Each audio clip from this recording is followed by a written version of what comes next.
Hello friends, આપણે organic કેમિસ્ટ્રીમાં લાસ્ટમાં અલગ અલગ પ્રકારના કાર્બનિક સંયોજનોનું નિરૂપણ જોઈ ગયા હતા.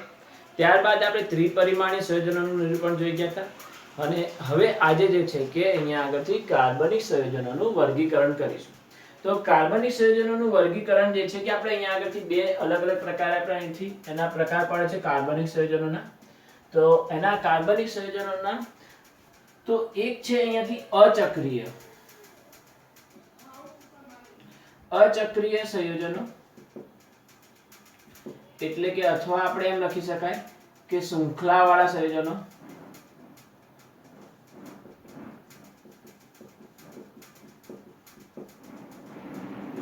અચક્રીય સંયોજનો અથવા કે એને એમ લખી શકાય છે આપણે કે સરળ શૃંખલાવાળા સંયોજનો. તો અલગ અલગ લાંબી કાર્બનની જે શૃંખલા ધરાવતા હોય તો એ રીતના સંયોજનો છે. અને બીજા જે છે કે અહીંયા આગળથી ચક્રીય સંયોજનો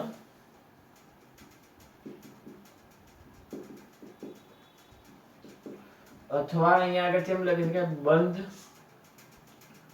શૃંખલા વાળા સંયોજનો. આખી ચેન કેવી થઈ ગઈ હોય, બંધ થઈ ગઈ હોય, એટલે કે બંધ શૃંખલા વાળા સંયોજનો અથવા આપણે એમ લખી શકાય કે વલય વાળા સંયોજનો. ટૂંકમાં આ ચક્રીય રચના ધરાવે છે અને આ જે છે કે અચક્રીય રચના ધરાવે છે. તો અહીંયા આગળથી એ રીતે જે છે કે આપણે અહીંયા આગળથી એના બે અલગ અલગ પ્રકાર પાડી શકાય છે. હવે આપણે વાત કરીએ પહેલા અચક્રીય સંયોજનોની. તો પહેલા આપણે આના જે છે કે અલગ અલગ ઉદાહરણ સમજી લઈએ, ત્યારબાદ આપણે જે છે કે ચક્રીય સંયોજનોમાં આગળ વધીશું. તો પહેલા આપણે અહીંયા આગળથી છે કે અચક્રીય સંયોજનો. અચક્રીય સંયોજનો એટલે કે એવા સંયોજનો કે જે કાર્બનની સળંગ શૃંખલા ધરાવતા હોય. તો એવા સંયોજનોની અંદર આપણી જોડે જે છે કે આલ્કેન, આલ્કીન, આલ્કાઇન એ બધા જે છે કે અલગ અલગ પ્રકારના સંયોજનો અહીંયા આગળથી આવતા હોય છે. તો આલ્કેન ની અંદર આપણે લઈએ તો અહીંયાથી CH3, CH2, CH3 છે કે એમાં બધા કાર્બનની સળંગ શૃંખલા ધરાવતા હોય. તો આપણે અહીંયા આગળથી આ જે છે કે અહીંથી પ્રોપેન છે. એવી જ રીતે અહીંયાથી CH2 double bond CH, CH2, CH3 છે. બ્યુટેન 1 છે. એવી જ રીતે આપણી જોડે અહીંયા આગળ CH triple bond C, CH2, CH3 છે. બ્યુટાઇન છે. તો આ બધા જે સંયોજનો છે એ બધા કેવા કહેવાય? સળંગ શૃંખલા વાળા કહેવાય. આ શૃંખલામાં કોઈ બ્રાન્ચ પડતી હોય તો આ બી સળંગ શૃંખલા વાળા સંયોજન કહેવાય. અહીંયા આગળથી તમે ડબલ બોન્ડ આવતા હોય, ત્યારબાદ અહીંયા આગળથી જે છે કે કોઈ બ્રાન્ચ પડતી હોય, Cl પડે, OH પડે, CH3 પડે. આ બધા સંયોજનો કેવા છે? સરળ શૃંખલા વાળા સંયોજનો છે જેની અંદર બે છેડાને જોડવામાં આવતા નથી. જ્યારે આ બે છેડાઓને અહીંયા આગળથી આ બે છેડાઓને એકબીજા સાથે જોડી દેવામાં આવે તો કઈ રચના બની જાય? ચક્રીય રચનામાં કન્વર્ટ થતા હોય. તો જ્યારે બે છેડા જોડી દેવામાં આવે ત્યારે એ ચક્રીય રચના બને, બાકી ત્યાં સુધી એ ચક્રીય રચના બનતા નથી. તો તેના આધારે જે છે કે આપણે અહીંયા આગળથી આ બધા સરળ શૃંખલા વાળા સંયોજનો કહી શકાય. તો આલ્કેન, આલ્કીન, આલ્કાઇન ધરાવતા ક્રિયાશીલ સમૂહો આવશે તમારે આગળ. તે બધા જે ક્રિયાશીલ સમૂહો છે એટલે કે સિંગલ બોન્ડ, ડબલ બોન્ડ કે ટ્રિપલ બોન્ડ વાળા અથવા સરળ શૃંખલા વાળા, તો આ બધા સંયોજનો તમારા અચક્રીય સંયોજનો તરીકે આપણે લખી શકાય છે. તો આ બધા અચક્રીય સંયોજનો છે અથવા એને તમે એમ બી કહી શકો છો કે અહીંયાથી એલિફેટિક અચક્રીય સંયોજનો. આને તમે અહીંયા આગળથી એમ બી લખી શકાય છે એલિફેટિક અચક્રીય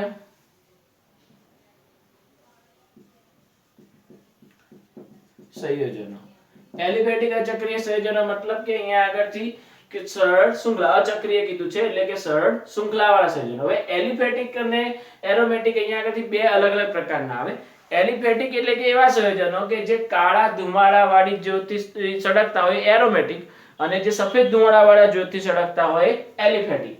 તો જો સફેદ ધુમાડા વાળી જ્યોતિ સળગે તો એલિફેટિક, અને જો કાળા ધુમાડા વાળી જ્યોતિ સળગે તો એરોમેટિક. આપણે કોઈ બી સંયોજન હોય અને એ કાર્બનિક સંયોજનોને આપણે કોઈ બી કમ્પાઉન્ડ છે તો એ કમ્પાઉન્ડને તમે અહીંયા આગળથી પોર્સેલિનના ટુકડા ઉપર અથવા કોપરની પટ્ટી ઉપર મૂકીને એને ગેસ ઉપર એટલે કે બર્નર ઉપર મૂકીને એને ગરમ કરો, અને એને જો ગરમ કરતા સફેદ ધુમાડા વાળી જ્યોતિ સળગે તો એલિફેટિક, અને કાળા ધુમાડા વાળી જ્યોતિ સળગે તો એરોમેટિક. તો એવી રીતે આપણે એલિફેટિક અને એરોમેટિક નો અહીંયા આગળથી બંનેનો તફાવત લઈ શકાય છે. હવે આપણે આ બધા જે સંયોજનો થઈ ગયા એલિફેટિક. તો આ બધા કાર્બનિક સંયોજનો, સરળ શૃંખલા વાળા બધા સંયોજનો કેવા હોય છે? એલિફેટિક. જો એને સળગાવવામાં આવશે એની જે છે કે જ્યોત જોવામાં આવે તો સફેદ ધુમાડા વાળી જ્યોતથી સળગતા હોય છે. તો સફેદ ધુમાડો એમાંથી નીકળતો હોય છે. તો એ રીતના અહીંયા આગળથી આ સંયોજનો છે. હવે એવી જ રીતે અહીંયા આગળથી જે છે કે અહીંયા ચક્રીય સંયોજનોમાં બી આપણે એના અલગ અલગ પ્રકાર પાડીશું. તો એના જે છે કે અલગ અલગ પ્રકારમાં પહેલો પ્રકાર છે અહીંયા આગળથી એલિફેટિક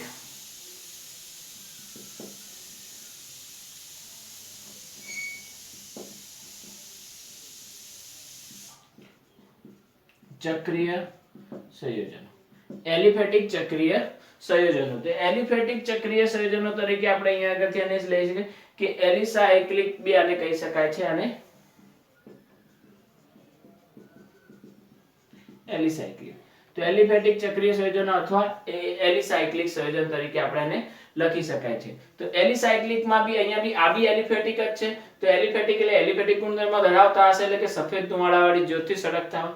એટલે જે બી આપણા આલ્કેનના જે સંયોજનો હતા એ આલ્કેનના સંયોજનોને આપણે જે છે કે બે છેડા જોડીને એક ચક્રીય રચનામાં રૂપાંતર કરી દઈએ તો એના આધારે આપણને એલિફેટિક સાયક્લિક સંયોજનો મળતા હોય છે. તો એવા જે છે કે એલિફેટિક સાયક્લિક સંયોજનો જે છે કે અહીંયા આગળથી સાયક્લોપ્રોપેન સાયક્લોબ્યુટેન સંયોજનના નામ લખવા હોય તો આ રીતે લખાય સાયક્લોપ્રોપેન સાયક્લોબ્યુટેન. તો આ બધા જે છે કે એલિફેટિક સંયોજનો બનતા હોય છે. તો એ સાયક્લિક જે સંયોજનો છે તેના અલગ અલગ પ્રકારના એ સાયક્લિક સંયોજનો છે અને એમાં સાયક્લોપ્રોપેન સાયક્લોબ્યુટેન તો એ બધા સંયોજનો અહીંથી બનતા હોય છે. તો એ બધા જે છે કે અલગ અલગ પ્રકારના સંયોજનો આપણે અહીંથી લખી શકાય છે. આ બધા જે છે કે એના બી આપણે અહીંથી બે પ્રકાર પાડવામાં આવતા હોય છે કે એક સમચક્રીય અને એક વિષમચક્રીય. ધારો કે આપણે આના બે અલગ અલગ પ્રકાર કરી દઈએ. એક છે અહીંયા આગળથી સમચક્રીય અને બીજો છે અહીંયાથી વિષમચક્રીય. સમચક્રીય ની અંદર શું આવશે તો બધા જ કાર્બન આવે. સાયક્લોપ્રોપેન સાયક્લોબ્યુટેન સાયક્લોપેન્ટેન બધા કાર્બનિક સંયોજનો છે. સાયક્લોહેક્ઝેન.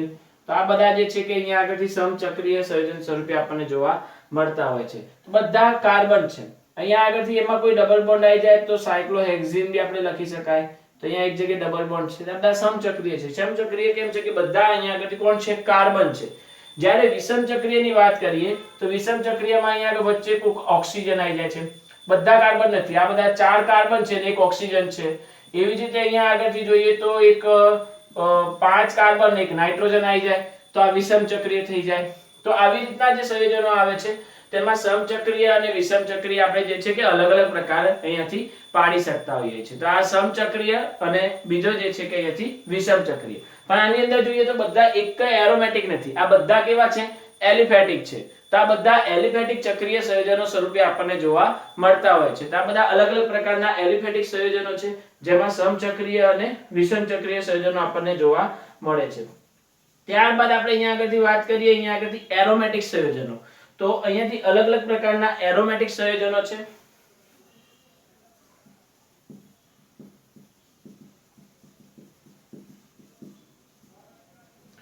એરોમેટિક સંયોજનો જે છે કે તમારે અહીંયા આગળથી એટલે કે જે કાળા ધુમાડા વાળી જ્યોતથી સળગતા હોય તો એને આપણે અહીંયાથી એરોમેટિક સંયોજનો તરીકે આપણે લેતા હોઈએ છીએ. તો એરોમેટિક સંયોજનોમાં જે છે કે બેન્ઝેનોઇડ સંયોજનો નોન બેન્ઝેનોઇડ સંયોજનો એટલે કે અહીંયા આગળથી આપણે એના અલગ અલગ પ્રકાર છે.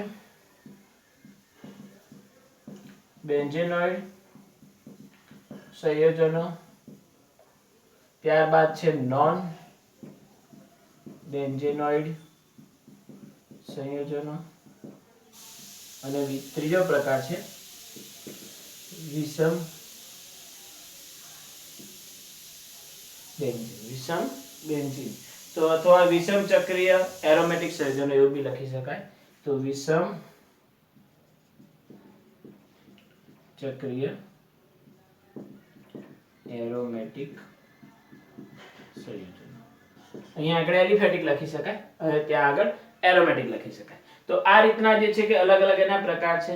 તો હવે અહીંયા આગળથી બેન્ઝેનોઇડ. તો બેન્ઝેનોઇડ એટલે કે જેની અંદર બેન્ઝીન રિંગ પ્રેઝન્ટ હોય. 6 કાર્બનની આપણી બેન્ઝીન રિંગ. બેન્ઝીન રિંગ આપણી કેવી છે તો એકાંતરે દ્વિબંધ હોય. તો એને જ આપણે અહીંયાથી બેન્ઝીન રિંગ તરીકે લઈ શકાય છે. તો આખી સાયક્લોહેક્ઝેનની રિંગ છે અને એકાંતરે 3 દ્વિબંધ હોય તો આને આપણે અહીંયાથી બેન્ઝીન કહેવાય. અને આના જે અલગ અલગ પ્રકારના સંયોજનો બને તેને બેન્ઝેનોઇડ સંયોજનો તરીકે આપણે અહીંથી લેતા હોઈએ છીએ. તો અલગ અલગ પ્રકારના બેન્ઝેનોઇડ સંયોજનો આપણને અહીંથી જોવા મળતા હોય છે. તો આ બેન્ઝીન છે. બેન્ઝીન રિંગ ઉપર જો ધારો કે આપણે અહીંયા આગળથી NH2 પ્રેઝન્ટ થાય તો આ આપણો અહીંયા આગળ થઈ જશે એનિલિન છે, આ બી બેન્ઝેનોઇડ સંયોજન છે. એવી જ રીતે અહીંયા આગળથી એની ઉપર OH પ્રેઝન્ટ થાય તો ફિનોલ બની જશે. તો એવી રીતે ફિનોલ છે. એવી જ રીતે ત્યાં આગળ એની ઉપર જે છે કે CH3 પ્રેઝન્ટ થાય. ધારો કે અહીંયા આગળ CH3 પ્રેઝન્ટ થાય તો એ રીતના સંયોજન છે. અહીંયા ફિનોલ છે, OH ફિનોલ બને. એની ઉપર CH3 પ્રેઝન્ટ થાય તો એના આ જે છે કે ફિનોલ બને છે, આ ટોલ્યુઇન બને છે. તો આ બધા બેન્ઝેનોઇડ સંયોજનો છે કે એરોમેટિક રિંગ અંદર પ્રેઝન્ટ જોવા મળે છે. તો એરોમેટિક રિંગ જોવા મળે છે તો એને આપણે અહીંયાથી બેન્ઝીન તરીકે લખી શકાય છે. 6 કાર્બનની એકાંતરે દ્વિબંધ વાળી જે છે કે રિંગ જોવા મળે છે તો એને જે છે કે આપણે બેન્ઝીન તરીકે લખી શકાય છે. ત્યારબાદ જે છે કે નોન બેન્ઝેનોઇડ સંયોજનો. તો નોન બેન્ઝેનોઇડ સંયોજનમાં એકાંતરે દ્વિબંધ હાજર હોય છે પરંતુ ત્યાં આગળ 6 કાર્બનની જગ્યાએ કાર્બનની સંખ્યા વધી અથવા ઘટી જાય છે. 6 કાર્બનની જગ્યાએ 7 કાર્બન 8 કાર્બન થઈ જાય અથવા 5 કાર્બન થઈ જાય તો એને આપણે નોન બેન્ઝીન સંયોજન કહીએ છીએ. પરંતુ એમાં કાર્બન જ હશે બધે બધા. તો ધારો કે આપણે અહીંયા આગળથી જે છે કે આવી રીતે એની અંદર 7 કાર્બન પ્રેઝન્ટ થઈ જતા હોય તો આ રીતે અહીંયાથી 1 2 3 4 5 6 અને 7 કાર્બન પ્રેઝન્ટ થઈ ગયા છે. તો આ રીતે એકાંતરે દ્વિબંધ છે. અહીંયા આગળ ડબલ બોન્ડ O છે તો જે છે કે ટ્રોપોન જે છે કે આને ઓળખી શકાય છે. તો આ રીતનો જે છે કે ટ્રોપોન સંયોજન છે. તો ટ્રોપોન સંયોજનમાં 7 કાર્બન હોય છે અને એકાંતરે દ્વિબંધ છે. તો અહીંયા આગળ ડબલ બોન્ડ આવી ગયા છે. તો આમાં જો તો આ કાર્બનમાં ડબલ છે, અહીંયા બી ડબલ બોન્ડ છે, અહીંયા બી ડબલ બોન્ડ છે, પરંતુ 6 ની જગ્યાએ 7 કાર્બન પ્રેઝન્ટ છે. તો આને નોન બેન્ઝીન તરીકે લખી શકાય કે જે સંયોજનની અંદર કાર્બનની સંખ્યા 6 થી વધારે અથવા ઓછી આવે તો એને આપણે નોન બેન્ઝીન સંયોજન તરીકે અહીંથી લખી શકાય છે. એના પછી છે અહીંયા આગળથી વિષમ ચક્રીય સંયોજનો. તો વિષમ ચક્રીય એરોમેટિક સંયોજનો છે અહીંથી અલગ અલગ પ્રકારના. તો વિષમ ચક્રીય એરોમેટિક સંયોજનોની અંદર કે એમાં બી એકાંતરે દ્વિબંધ હશે પરંતુ જેમ આમાં વિષમ ચક્રીયમાં શું થયું હતું કે વચ્ચે ઓક્સિજન, નાઇટ્રોજન, સલ્ફર કેવા બીજા કોઈ અલગ અલગ સંયોજનો આવી જતા હોય તો એને વિષમ ચક્રીય એરોમેટિક સંયોજનો તરીકે લખી શકાય. ધારો કે અહીંયા આગળથી આ ઓક્સિજન છે, અહીંયા ઓક્સિજન આવી ગયું, એકાંતરે દ્વિબંધ આવી જાય. એની જગ્યાએ જો ધારો કે અહીંયાથી પિરિડીન છે તો N ડબલ બોન્ડ તો અહીંયા આગળથી એકાંતરે આવી રીતે દ્વિબંધ મળી જાય. તો એ બધા સંયોજનો કેવા થઈ જશે? વિષમ ચક્રીય સંયોજનો છે. તો અહીંયા આગળ દ્વિબંધ આવી જાય. તો આ વિષમ ચક્રીય એરોમેટિક સંયોજનો છે. આમાં જે છે કે એમાં એકાંતરે દ્વિબંધ પ્રેઝન્ટ નથી. જ્યારે અહીંયા આગળ એકાંતરે દ્વિબંધ છે, એક છોડીને એક દ્વિબંધ પ્રેઝન્ટ હોય છે. તો એ રીતના સંયોજનો અહીંયા આગળથી આપણને જોવા મળે છે. તો એ બધા વિષમ ચક્રીય જેની અંદર બધા ચક્રીય રચનામાં કાર્બન નથી, એમાં વચ્ચે ઓક્સિજન છે ને બધા છે. આ બધા કેવા છે કે સાઈડમાંની બ્રાન્ચમાં જોડાયેલા. આખી ચક્રીય રિંગમાં કેટલા છે? 6 કાર્બન જ છે. તો એને બેન્ઝીન કહેવાય. પરંતુ 6 કાર્બનની રિંગ પ્રેઝન્ટ નથી. અહીંયા આગળથી વચ્ચે કાર્બનની જગ્યાએ કોણ આવી ગયું છે? નાઇટ્રોજન આવી ગયું છે, રિંગમાં વચ્ચે આવી ગયું છે. તેથી એને વિષમ ચક્રીય સંયોજન તરીકે ઓળખી શકાય છે. તો આ રીતે અહીંયા આગળથી સમચક્રીય સંયોજનો, વિષમ ચક્રીય સંયોજનો, આ સમચક્રીય સંયોજનો થશે આ બંને, અને સમચક્રીય એરોમેટિક સંયોજન થશે, આ વિષમ ચક્રીય એરોમેટિક સંયોજન થશે. સમચક્રીયમાં બેન્ઝેનોઇડ અને નોન બેન્ઝેનોઇડ થઈ જશે. તો આ રીતના બેન્ઝેનોઇડ અને નોન બેન્ઝેનોઇડ ગુણધર્મ જોવા મળે. હવે અહીંયા આગળથી જે છે કે હજી એક અહીંયાથી પ્રકાર છે એન્ટી એરોમેટિક.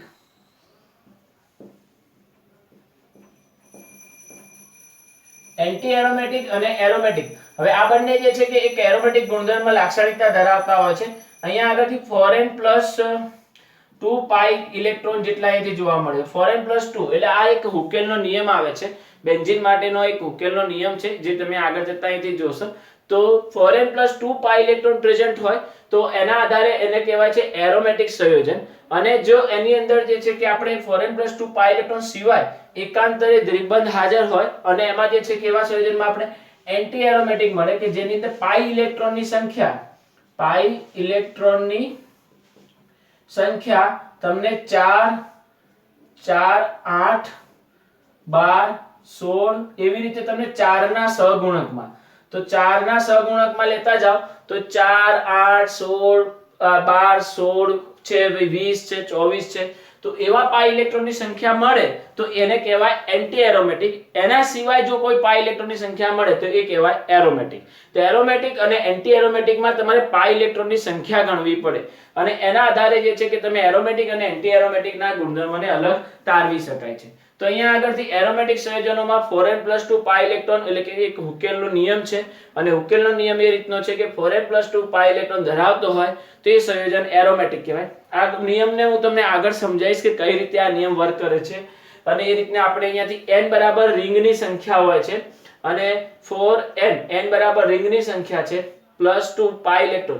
અહીંયા આગળથી જોઈએ ને તો આમાં એક બંધમાં 2 પાઈ ઇલેક્ટ્રોન હોય, એક પાઈ બંધમાં 2 ઇલેક્ટ્રોન હોય, તો ટોટલ 6 ઇલેક્ટ્રોન અહીંથી પ્રેઝન્ટ છે. તો જોઈ શકાય 4n+2 એટલે આ રિંગ 1 મૂકી દો તો 4+2 એટલે 6 ઇલેક્ટ્રોન અહીંથી પ્રેઝન્ટ જોવા મળે છે. તો આ એરોમેટિક છે. અને જો 4 8 12 16 એવી રીતે મળે છે તો એ એન્ટી એરોમેટિક થાય. તો આ બધા એના અલગ અલગ પ્રકારના જે છે કે એના ઉદાહરણ છે. તો કાર્બનિક સંયોજનો માટે આપણે અહીંથી જોઈએ તો કાર્બનિક સંયોજનોમાં પહેલો હતો આપણો અચક્રીય સંયોજનો એટલે કે સરળ શૃંખલાવાળા જે સંયોજનો હોય છે જેને એલિફેટિક અચક્રીય સંયોજનો કહેવાય છે, જે કાર્બનની સળંગ શૃંખલા ધરાવતા હોય, methane ethane propane butane ethene propyne butyne એટલે આલ્કેન આલ્કીન આલ્કાઇન એ બધા સંયોજનો તમારા અચક્રીય સંયોજનોમાં આવશે. ત્યારબાદ ચક્રીય સંયોજનો એટલે કે બે છેડાને તમે જોડી દો એટલે બંધ શૃંખલા બંધારણ અથવા વલય અહીંયાથી બનતો હોય અને એ વલયના આધારે અહીંથી અલગ અલગ પ્રકાર છે. પહેલો પ્રકાર છે એથી એલિફેટિક ચક્રીય સંયોજનોનો. એલિફેટિક ચક્રીય સંયોજનોમાં અહીંયા આગળથી એલિસાયક્લિક કહી શકાય એટલે કે જે ચક્રીય રચના બનાવી હતી આપણે તો સાયક્લો પ્રોપેન બ્યુટેન પેન્ટેન વાળી તે બધી સાયક્લો રચનાઓ કહી શકાય. તો આનું નામ થાય સાયક્લો પ્રોપેન. 3 કાર્બન છે સાયક્લો પ્રોપેન, 4 કાર્બન છે તો સાયક્લો બ્યુટેન, 5 કાર્બન છે સાયક્લો પેન્ટેન, 6 કાર્બન છે સાયક્લો હેક્ઝેન, એક ડબલ બોન્ડ છે અને 6 કાર્બન છે એટલે સાયક્લો હેક્ઝીન. એવી જ રીતે વિષમ ચક્રીય એમાં બધા કાર્બન હતા, ચક્રીય રિંગમાં વચ્ચે કાર્બન હતા. હવે આ ચક્રીય રિંગમાં વચ્ચે અહીંથી ઓક્સિજન આવી ગયો તો વિષમ ચક્રીય, આમાં નાઇટ્રોજન આવી ગયો, એવી રીતે સલ્ફર આવી જાય તો એના આધારે આપણે અહીંયાથી એને વિષમ ચક્રીય કોઈ બી કાર્બન સિવાય બીજો કોઈ બી પ્રેઝન્ટ થાય તો એને આપણે વિષમ ચક્રીય તરીકે લખી શકાય. ત્યારબાદ અહીંયાથી એરોમેટિક સંયોજનો. તો એરોમેટિકમાં 4n+2 પાઈ ઇલેક્ટ્રોન હોય અને બેન્ઝેનોઇડ અને નોન બેન્ઝેનોઇડ એના બે પ્રકાર પડે.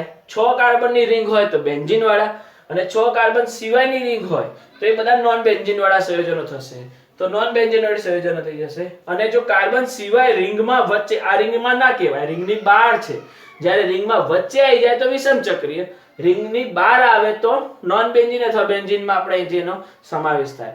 તો એવી રીતે આપણે બંનેને અલગ અલગ પ્રકાર પાડી શકાય, તો વિષમ ચક્રીય અને સમચક્રીયમાં એરોમેટિકમાં.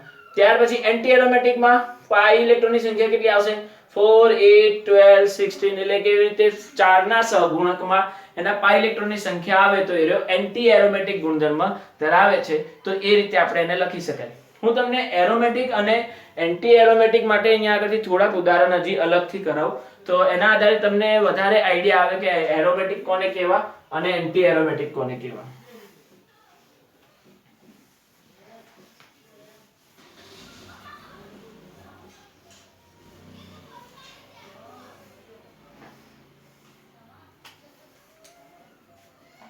આપણે જોડે અહીંયા આગળથી ધારો કે આ રીતે સાયક્લોહેક્ઝેન છે, અહીંયા આગળ આ ડબલ બોન્ડ છે, તો આ ડબલ બોન્ડ ની અંદર જે છે કે જે બી ડબલ બોન્ડ છે એ બધા પાઈ બંધના છે, તો આ બધા પાઈ બંધ છે. આપણને ખ્યાલ છે કે ડબલ બોન્ડમાં પાઈ બંધ હોય તો આ બંધ બનવા માટે કેટલા ઇલેક્ટ્રોનની જરૂર પડે? તો 2 ઇલેક્ટ્રોનની જરૂર પડી હશે.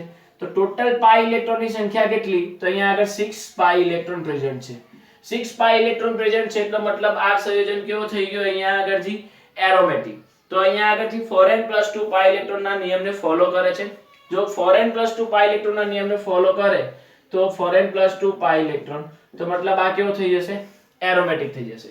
એવી જ રીતે આપણે જો ધારો કે આપણી જોડે આ રીતનું સંયોજન છે, અહીંયા ડબલ બોન્ડ છે, ધારો કે અહીંયા આગળ ડબલ બોન્ડ છે, અહીંયા આગળ એક પાઈ ઇલેક્ટ્રોન છે, અહીંયા આગળ પાઈ ઇલેક્ટ્રોન છે, તો આવી રીતે લોન પેરની ઇલેક્ટ્રોનની જોડ હાજર છે. તો અહીંયા આગળથી જોઈ શકાય કે 1 2 3 4 5 6 લોન પેર હાજર હોય તો એને પાઈ ઇલેક્ટ્રોન ગણી શકાય. પાઈ બંધ નથી પણ પાઈ ઇલેક્ટ્રોન ગણી શકાય. તો આ પાઈ ઇલેક્ટ્રોન છે તો 1 2 3 4 5 6 તો 6 પાઈ ઇલેક્ટ્રોન પ્રેઝન્ટ છે, તો આ બી કેવો થયો? એરોમેટિક થયો. એવી જ રીતે જો સંયોજનમાં આ રીતનો કમ્પાઉન્ડ હોય કે ધારો કે અહીંયા આગળ ડબલ બોન્ડ છે, અહીંયા આગળ લોન પેર છે અને અહીંયા આગળ ધનાયન છે, તો ધનાયન એટલે મતલબ કોઈ બી અહીંથી ઇલેક્ટ્રોન નથી. તો પાઈ ઇલેક્ટ્રોન કેટલા? તો 1 2 3 અને 4, તો 4 પાઈ ઇલેક્ટ્રોન છે. 4 પાઈ ઇલેક્ટ્રોન હોય તો મતલબ કયો થઈ ગયો? આ રહ્યો એન્ટી એરોમેટિક. આ બંને કેવા હતા? એરોમેટિક હતા. આ 4 ઇલેક્ટ્રોન આ એન્ટી એરોમેટિક. તો આ એન્ટી એરોમેટિક ગુણધર્મ ધરાવે છે. એવી જ રીતે જો ધારો કે આપણી જોડે આ રીતે પાઈ ઇલેક્ટ્રોનનું સ્ટ્રક્ચર છે, આની જોડે 2 અને અહીંયા આગળ 2, તો ટોટલ પાઈ ઇલેક્ટ્રોનની સંખ્યા કેટલી? તો અહીંયા 1 2 3 4 5 6 7 8, તો 8 પાઈ ઇલેક્ટ્રોન પ્રેઝન્ટ છે. 8 પાઈ ઇલેક્ટ્રોન પ્રેઝન્ટ હોય તો આને કયો કહેવાય? Anti aromatic. તો 4 ના સહગુણકમાં આવે છે તો એન્ટી એરોમેટિક, તો આ એન્ટી એરોમેટિક કહી શકાય. એવી જ રીતે જો ધારો કે આપણી જોડે અહીંયા આગળથી આ રીતે અહીંયાથી પ્રેઝન્ટ થાય છે, અહીંયા લોન પેર આવે ને આ પ્લસ આવે, તો અહીંયા આગળથી જોઈ શકાય તો 1 2 3 4 5 અને 6, તો 6 પાઈ ઇલેક્ટ્રોન પ્રેઝન્ટ છે. તો 6 પાઈ ઇલેક્ટ્રોન પ્રેઝન્ટ હોય તો એરોમેટિક, તો આ એરોમેટિક છે, આ એન્ટી એરોમેટિક.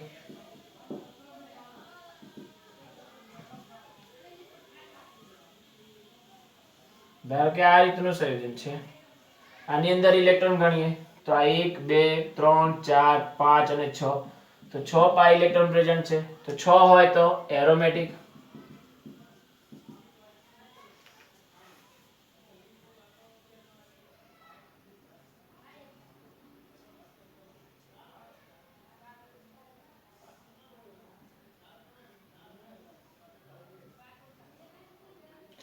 આની અંદર ટોટલ 8 કાર્બન પ્રેઝન્ટ છે, આની અંદર ટોટલ 8 કાર્બન પ્રેઝન્ટ છે. હવે અહીંયા આગળ એકાંતરે આવી રીતે ત્રિબંધ નાખો, તો અહીંયા આગળ જુઓ 1 2 3 4 5 6 7 અને 8, તો 8 પાઈ ઇલેક્ટ્રોન. 8 આયા તો કેવો થઈ જશે? એન્ટી થઈ જશે, તો એન્ટી એરોમેટિક.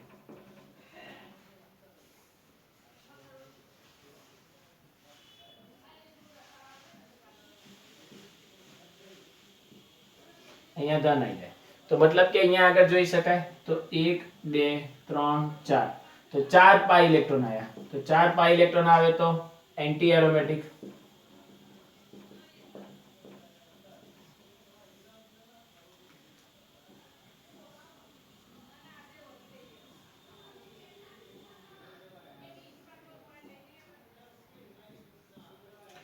આ રીતનું સંયોજન છે. હવે આની અંદર 1 2 3 4 છે, તો 4 પાઈ ઇલેક્ટ્રોન, એટલે આ સંયોજન કેવો થઈ ગયો? Anti aromatic.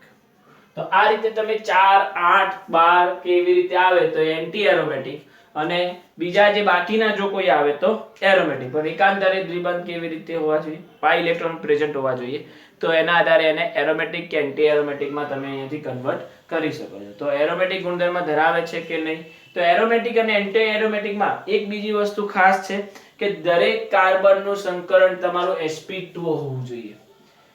એરોમેટિક અને એન્ટી એરોમેટિકમાં આ નિયમ ખાસ છે કે દરેક કાર્બનનું સંકરણ કેવું હોવું જોઈએ? sp2 હોવું જોઈએ. કોઈ બી કાર્બનનું સંકરણ તમારું અહીંયા આગળથી sp3 થઈ જશે તો એ એલિફેટિકમાં કન્વર્ટ થઈ જશે, એટલે એરોમેટિક કે એન્ટી એરોમેટિક કરી શકાશે નહીં. ધારો કે અહીંયા આગળથી આપણે આને હટાવી દઈએ, કશું જ નથી, તો આ કશું નથી, અહીંયા આગળ તો sp3 કાર્બન થઈ ગયો, તો sp3 થઈ ગયો તો મતલબ કે અહીંયા આગળથી એ એલિફેટિક થઈ જાય, તો એરોમેટિક કે એન્ટી એરોમેટિક કશું આવે નહીં. એટલે તમારે અહીંયા આગળથી પાઈ ઇલેક્ટ્રોન પ્રેઝન્ટ હોવા જોઈએ, તો એના આધારે જે છે કે પાઈ ઇલેક્ટ્રોન પ્રેઝન્ટ હશે અથવા ધનાયન પ્રેઝન્ટ હશે તો એ sp2 સંકરણમાં કન્વર્ટ થઈ જશે. તો પાઈ બંધ પ્રેઝન્ટ હોય, પાઈ ઇલેક્ટ્રોન પ્રેઝન્ટ હોય અથવા ધનાયન પ્રેઝન્ટ હોય તો એ બધા sp2 સંકરણ થઈ જશે. તો કાર્બન, દરેક કાર્બનનું સંકરણ sp2 થવું જોઈએ. જો કોઈ એક કાર્બનનું સંકરણ બી sp3 થઈ જાય તો મતલબ એ એલિફેટિક થઈ જાય, તો એના આધારે જે છે કે એ સંયોજન તમારે આમાં કન્વર્ટ કરી શકાય નહીં. તો ઓકે, તો આ રીતે એરોમેટિક અને એન્ટી એરોમેટિક નો જે ટોપિક છે તે આ રીતે આપણે કરી શકાય. Okay, thank you.